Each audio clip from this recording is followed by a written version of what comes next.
الحمد لله نحمده ونستعينه ونستغفره ونعوذ بالله من شرور أنفسنا ومن سيئات أعمالنا من يهده الله فلا مضل له ومن يضلل فلا هادي له وأشهد أن لا إله إلا الله وحده لا شريك له وأشهد أن محمدًا عبده ورسوله أرسله بالحق بشيرًا ونذيرًا بين يدي الساعة من يطع الله ورسوله فقد رشد ومن يعص الله ورسوله فقد غوى فإنه لا يضر إلا نفسه ولا يضر الله شيئا نسأل الله ربنا تبارك وتعالى أن يجعلنا ممن يطيعه ويطيع رسوله ويتبع رضوانه ويجتنب سخطه فإنما نحن به وله يا أيها الذين آمنوا اتقوا الله حق تقاته ولا تموتن إلا وأنتم مسلمون يا أيها الناس اتقوا ربكم الذي خلقكم من نفس واحدة وخلق منها زوجها وبث منهما رجالا كثيرا ونساء واتقوا الله الذي تساءلون به والأرحام إن الله كان عليكم رقيبا يا أيها الذين آمنوا اتقوا الله وقولوا قولا سديدا يصلح لكم أعمالكم ويغفر لكم ذنوبكم ومن يطع الله ورسوله فقد فاز فوزا عظيما أما بعد فإن خير الحديث كتاب الله وخير الهدي هدي محمد وشر الأمور محدثاتها وكل محدثة بدعة وكل بدعة ضلالة وكل ضلالة في النار فقال الله تبارك وتعالى في القرآن المجيد والفرقان الحميد فإن آمنوا بمثل ما آمنتم به فقد اهتدوا وإن تولوا فإنما هم في شقاق فسيكفيكهم الله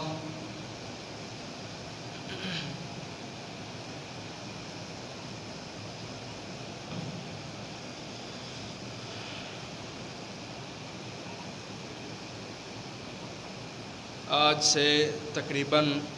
1500 سال پہلے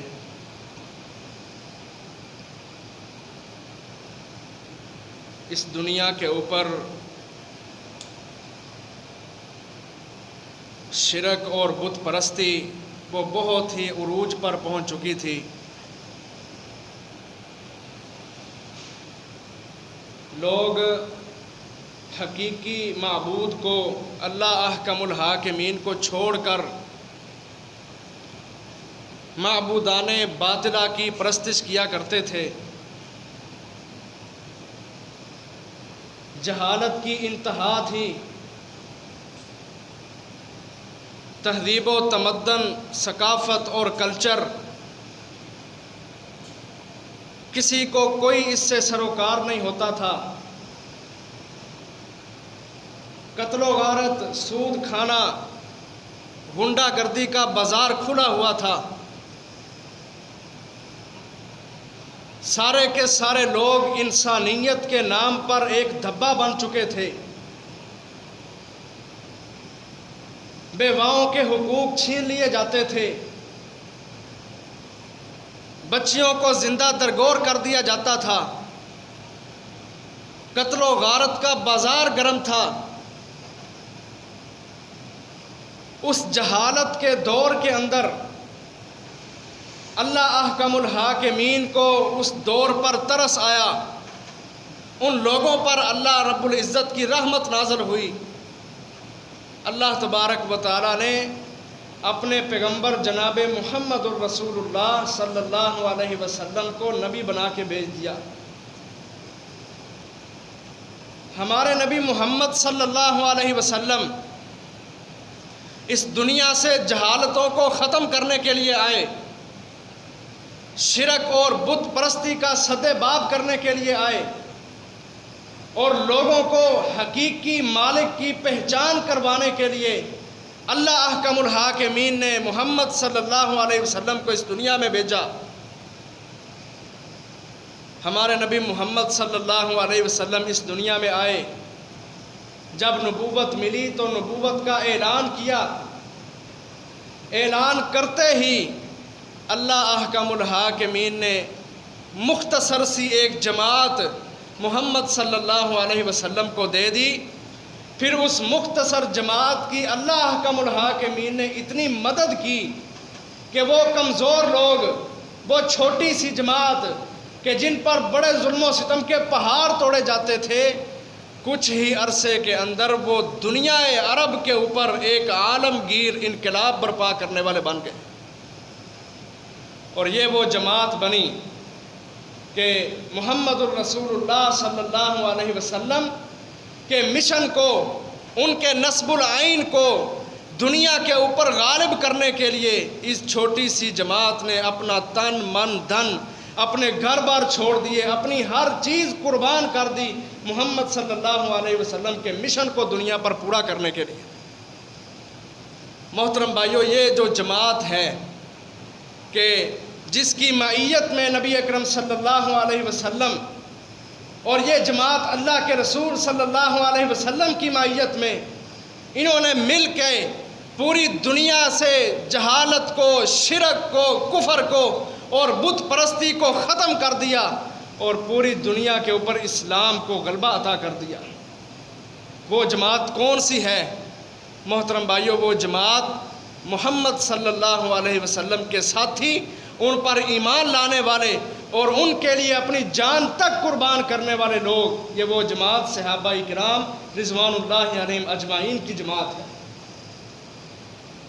کون تھے صحابہ؟ صحابہ وہ تھے کہ جن کی عظمت اللہ احکم الحاکمین نے قرآن مجید کے اندر بیان کی۔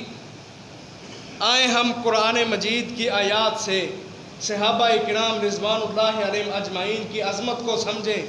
ان لوگوں کے ایمان کا جائزہ لیں کہ جو محمد صلی اللہ علیہ وسلم کے ساتھ کھڑے ہو گئے اور دنیا کفر کے ایوانوں کے اندر جنہوں نے زلزلہ برپا کر دیا اور اسلام کو دنیا کے اوپر غالب کرنے کے لیے وہ محمد صلی اللہ علیہ وسلم کی غلامی میں آئے، اور ان کی تعریفیں پھر رب رحمان نے قرآن مجید کے اندر کی۔ آئے ہم قرآن مجید کی روشنی سے اس عظیم جماعت کی فضیلت کو سمجھیں۔ ایک مومن مسلمان کو اس کا یہ عقیدہ ہونا چاہیے، اس کا یہ ایمان ہونا چاہیے اور اس کی یہ سوچ ہونی چاہیے کہ میں صحابہ کرام رضوان اللہ علیہم اجمعین سے بہت زیادہ محبت رکھنے والا ہوں۔ ان سے محبت کا تقاضا یہ ہے کہ انسان صحیح معنوں کے اندر ان کا پیروکار بن جائے، نبی صلی اللہ علیہ وسلم کی بھی اطاعت کرنے والا بن جائے اور اپنی زندگی کو صحابہ کرام رضوان اللہ علیہم اجمعین جیسی اپنی زندگی بنا لے۔ محترم بھائیو، آئیں، صحابہ وہ لوگ تھے کہ جن کی ایمان کی گواہی اللہ احکم الحاکمین نے قرآن مجید کے اندر دی، اور یہ وہ لوگ تھے کہ اللہ احکم الحاکمین قرآن میں کہتے ہیں کہ اگر تم صحابہ جیسا ایمان لے کے آؤ گے پھر تم صحیح معنوں کے اندر ہدایت والے بنو گے۔ جب تمہارا ایمان صحابہ جیسا نہیں ہوگا تمہارا ایمان بھی ناقص ہوگا۔ پہلا پارہ ہے، اللہ تعالیٰ قرآن مجید میں بیان کرتے ہیں، فرمایا فَإِنْ آمَنُوا بِمِثْلِ مَا آمَنْتُمْ بِهِ فَقَدِ اهْتَدَوْا۔ اگر یہ سارے کے سارے لوگ اس جیسا ایمان لے آئیں جس طرح صحابہ اکرام ایمان لائے تھے، فقد اہتدوا، تو پھر یہ لوگ ہوں گے جو صحیح معنوں کے اندر ہدایت والے لوگ بنیں گے۔ صحیح معنوں کے اندر ہدایت کن لوگوں کو ملتی ہے؟ جو اپنے ایمان صحابہ اکرام جیسا بنانے کی کوشش کرتے ہیں۔ محترم بھائیو، آج ہم بڑے کمزور ہیں، اور کمزوری ہم تسلیم نہیں کرتے، اپنے ایمان کی کمزوری۔ ہم سے پوچھا جائے، ہر انسان اپنے آپ کے اپنے گریبان کے اندر جھانکے اور خود سے سوال کرے کہ آج میرے ایمان کا لیول کیا ہے، آج میں عبادات کے اندر کتنا آگے ہوں، میرے دل میں محمد صلی اللہ علیہ وسلم کے لیے کتنی محبت ہے۔ اور محبت کا دعویٰ سارے لوگ کریں گے، لیکن اپنے عمل کو سامنے رکھ کے ذرا جانچو کہ میرا عمل کیا ہے اور میری نبی سے محبت کیا ہے۔ کیونکہ اللہ احکم الحاکمین کہتے ہیں، ان کنتم تحبون اللہ فاتبعونی یحببکم اللہ ویغفر لکم ذنوبکم، کہ جب تم اپنا عمل محمد صلی اللہ علیہ وسلم جیسا بنا لو گے، یعنی جو اللہ کے رسول نے طریقہ دیا اس طریقے پر تم عمل کرو گے، پھر تم صحیح معنوں کے اندر نبی سے محبت کرنے والے بنو گے۔ محترم بھائیو، یہ نقطہ تھا صحابہ اکرام رضوان اللہ علیہم اجمعین کے دلوں میں کہ انہوں نے اپنا ہر عمل، اپنا اٹھنا بیٹھنا، چلنا پھرنا، سونا جاگنا، معمولات زندگی سارے کے سارے محمد الرسول اللہ صلی اللہ علیہ وسلم کے طریقے جیسے بنا لیے۔ پھر اللہ احکم الحاکمین نے ان کو سرٹیفکیٹ دے دیا، کہا اولئک ہم المؤمنون حقا، صحیح معنوں کے اندر، حقیقی معنوں کے اندر جو مومن ہیں وہ صحابہ اکرام رضوان اللہ علیہم اجمعین کی جماعت ہے۔ آج اگر ہمارے پاس عمل نہیں تو ہمارا دعویٰ جو ان سے ہے نبی سے محبت کا یا صحابہ سے محبت کا، اللہ کی قسم وہ بے بنیاد دعویٰ ہے۔ ہم اپنے دعوے میں کامیاب اس وقت ہوں گے، ہمارا دعویٰ 100% اس وقت صادق آئے گا جب ہمارا عمل محمد صلی اللہ علیہ وسلم کے طریقے کے اور سنت کے مطابق ہوگا۔ یہ خوبی صحابہ نے جب اپنے اندر پیدا کی تو اللہ نے ان کے ایمان کو دیکھا۔ پھر اللہ تبارک و تعالیٰ کہتے ہیں فَإِنْ آمَنُوا بِمِثْلِ مَا آمَنْتُمْ بِهِ فَقَدِ اهْتَدَوْا، اگر تم صحابہ جیسا ایمان لے کے آؤ گے، یعنی صحابہ جیسی نبی سے محبت کرو گے، صحابہ جیسا صحیح معنوں کے اندر متبع سنت بنو گے، فَقَدِ اهْتَدَوْا، پھر تم اللہ کی نگاہ میں صحیح معنوں میں ہدایت والے بنو گے۔ اور صحابہ اکرام کی جماعت وہ جماعت ہے کہ جس کو عزت و مقام اللہ احکم الحاکمین نے دنیا کے اندر دیا۔ دنیا میں بھی صحابہ کے لیے عزت ہے، اور صحابہ کے بعد جو صحابہ کے نقش قدم پر چلنے والے ہیں ان کے لیے عزت ہے۔ جو صحابہ کے نقش قدم پر نہیں چلتے وہ دنیا میں بھی ذلیل ہیں، آخرت میں بھی ذلیل ہیں۔ غزوہ تبوک سے واپسی پر عبداللہ بن ابی نے، جو منافقوں کا سردار تھا، اس نے نبی صلی اللہ علیہ وسلم کے متعلق بڑے نازیباً کلمات ادا کیے۔ معاذ اللہ، قرآن مجید نے نقشہ کھینچا، 28واں پارہ ہے، سورۃ المنافقون ہے، کہتا میں عبداللہ بن ابی لئن رجعنا الی المدینہ لیخرجن الاعز منها الاذل، کہتا ہے میں سب سے زیادہ عزت والا ہوں اور معاذ اللہ محمد سب سے زیادہ ذلیل ہے۔ میں مدینہ میں جا کے محمد کو مدینے سے نکال دوں گا اور میں خود عزت والا مدینے کا چودھری اور سربراہ بن جاؤں گا۔ یہ بکواس کی عبداللہ بن ابی نے نبی صلی اللہ علیہ وسلم کے بارے میں۔ اب اس میں صحابہ کا کوئی نام نہیں، لیکن اللہ احکم الحاکمین جب ان کی اس بات کے مقابل نبی صلی اللہ علیہ وسلم کا دفاع کرتے ہیں تو ساتھ صحابہ اکرام رضوان اللہ علیہم اجمعین کا بھی دفاع کرتے ہیں۔ اللہ تعالیٰ قرآن میں فرماتے ہیں وَلِلَّهِ الْعِزَّةُ وَلِرَسُولِهِ وَلِلْمُؤْمِنِينَ وَلَكِنَّ الْمُنَافِقِينَ لَا يَعْلَمُونَ، کہا حقیقی معنوں کے اندر اللہ کی نگاہ میں عزت والا شخص وہ خود محمد صلی اللہ علیہ وسلم کی ذات ہے، وَلِلْمُؤْمِنِينَ، اور جو محمد صلی اللہ علیہ وسلم پر ایمان لانے والے ہیں ان کی ذات ہے۔ کیسا پیار ہے اللہ احکم الحاکمین کو نبی کے ساتھیوں سے۔ بات نبی کو کی گئی، معاذ اللہ ذلیل محمد صلی اللہ علیہ وسلم کی ذات کو بنایا گیا، لیکن اللہ تبارک و تعالیٰ جب دفاع کرتے ہیں تو اپنے نبی کی ذات کا بھی دفاع کیا اور نبی پر ایمان لانے والے صحابہ ان کا بھی دفاع کیا. کہا عزت ان منافقوں کے لیے نہیں، عزت اللہ کے لیے ہے، اللہ کے بعد اس کے رسول محمد صلی اللہ علیہ وسلم کی ہے، اور محمد صلی اللہ علیہ وسلم کے بعد جو یہ صحابہ کی جماعت ہے جو نبی پر ایمان لائے ہیں ان کی عزت ہے. پھر یہ صحابہ اکرام وہ لوگ تھے کہ جن کے دلوں کے اوپر اللہ احکم الحاکمین نے ایمان لکھ دیا تھا، یعنی ان کے ایمان کے اندر کوئی انسان ذرے کے برابر بھی شک نہیں کر سکتا، کیونکہ اللہ تعالیٰ قرآن مجید میں کہتے ہیں اولئک کتب فی قلوبہم الایمان، کہ صحابہ کی جماعت وہ ہے کہ ان کے دلوں کے اوپر اللہ احکم الحاکمین نے ایمان کو لکھ دیا ہے. اب جن کے ایمان کی گواہی اللہ تعالیٰ دیتا ہے، کیا آج کے 1400 سال بعد جو انسان پیدا ہوتا ہے جاہل، وہ یہ تصور کر سکتا ہے کہ صحابہ کے ایمان کے اندر ذرے کے برابر بھی شک ہے؟ کوئی شک نہیں تھا، کیونکہ اللہ نے بات کر دی کہ صحابہ کی جماعت وہ ہے کہ جن کے دلوں پر ایمان کو لکھ دیا گیا ہے. اور صرف لکھا ہی نہیں،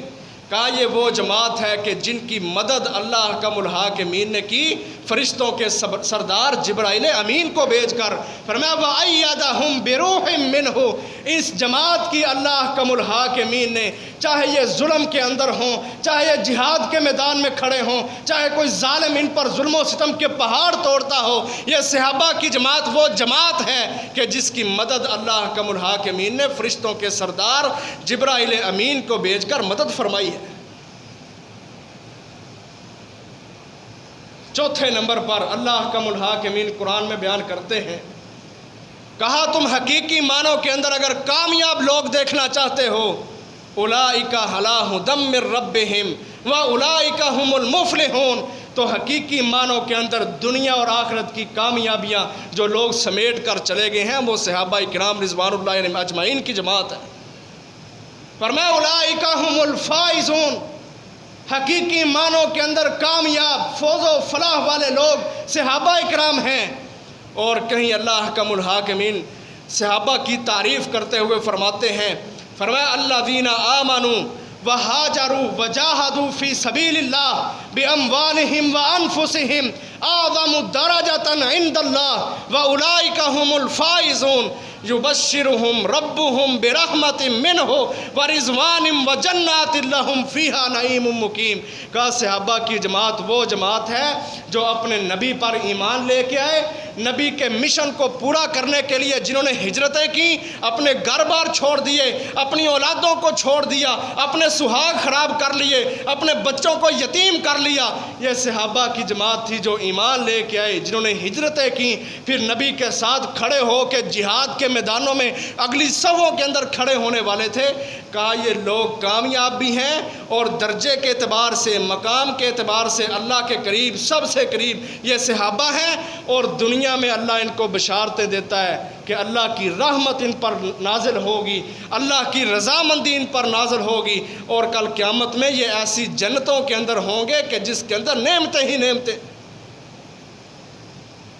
یہ ہے صحابہ اکرام کی تعریفیں. اور کون تعریفیں کر رہا ہے؟ اور ہمارے لیے اتنا ہی کافی ہے، ایمان والا جو بندہ ہوتا ہے نا، اس کے لیے اتنا ہی کافی ہے کہ یہ ان لوگوں کی جماعت ہے کہ جن سے اللہ احکم الحاکمین محبت کرتے ہیں. اور جس سے اللہ محبت کرتا ہے، اللہ نہ اس کو دنیا میں رسوا کرتا ہے نہ آخرت میں ان کے لیے رسوائی ہوتی ہے. اور صحابہ کی جماعت تو وہ جماعت تھی جن کو دنیا میں جنت کی بشارتیں مل گئیں. قرآن مجید بھرا ہوا ہے،